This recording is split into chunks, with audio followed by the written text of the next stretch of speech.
You want to send me over to the Scooby toilet? I mean, it kind of sucks.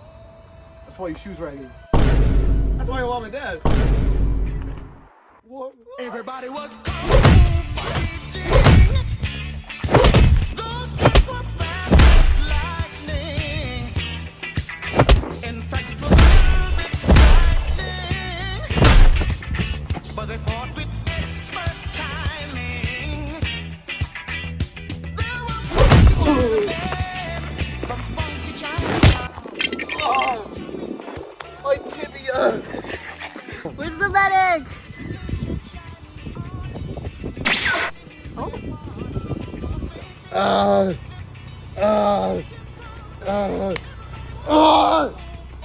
Hi, welcome to Crash Course Combat. I'm your expert athletic trainer, Daniel Bartal, and today we're covering Make it feel better. tibia fractures. But they fought with expert timing.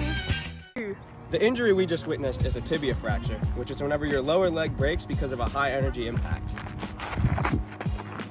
So, the tibia, or commonly known as the shin bone, is the lower leg bone that supports your body weight while you run, walk, and jump. So tibias normally break after a hard blow to the leg that puts too much force on it, and in most cases it's whenever the leg is stiff or planted, and in the athlete's case, it was after a kick to the leg that got checked by yours truly. At least show him how it's done. My tibia! See? Why can't you do that? Tibia fractures occur about 200 times annually and are most common in football athletes like running backs, for example, Rashad Penny with the Seahawks.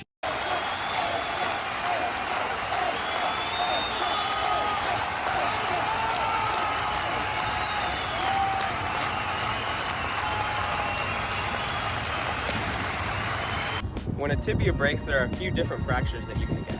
For example, comminuted, green stick, transverse, compound, and spiral. In this athlete's case, his leg is completely shattered and broken. So that would be a comminuted fracture. Common signs and symptoms of a tibia fracture would be the inability to walk, Oh my god!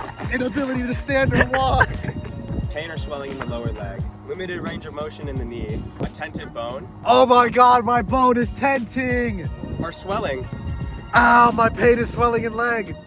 What? So, if you don't see any of those symptoms, or if you do, Ow! and you need to confirm if there is a fracture, a couple of the special tests you can do are the Hop test and the Fulcrum test. My tibia. Starting with the Hop test, you ask the athlete to do one jump on one leg, and they jump as far as possible. Jump. No, it's only one, dumbass. So a couple ways to check if your patient does have a tibia fracture are some of the special tests we have, being the Hop test and the Fulcrum test. The Hop test asks the athlete to step or hop forward and then hop back on the uninjured leg. Oh, my tibia! The goal for the Hop test, for it to be positive, is to have a 10% difference within the injured and the uninjured leg. Ow, my tibia! Okay. The next test is going to be the Fulcrum test. This test has some weak clinical value according to physio tutors, so take this with a grain of salt.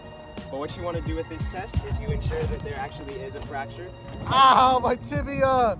by using your knee as a fulcrum, grabbing at the knee and the foot, Call and forcefully 911! pushing and testing if there's a reaction. Oh! Treatment for the tibia fractures is pretty simple since it is just a broken bone. Basically, your only option is splinting, and one of the more common versions now is vacuum splinting, which will be shown here. Editing Daniel, I forgot to explain what a vacuum splint was.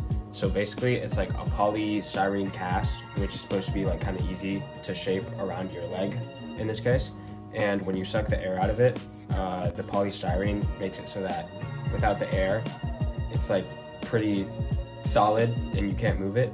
And so that basically just immobilizes whatever you have it on, and that makes it so you can have a safe recovery. Go. So for rehab exercises, after the athlete is safe to return to weight-bearing activity, I don't want to put weight on my tibia! he's not. Ah! So common rehab exercises for a broken tibia after the athlete is safe to return to weight-bearing activity would be one leg balance, supported calf raises, or the bicycle exercise. My tibia. They typically take 6 months to recover, and after that you should be good. Oh my god, why do I keep getting a cramp? And that concludes today's episode. Thank you for watching episode 1 of Crash Course Combat, and we'll be back next week with myositis ossificans. Everybody was kung fu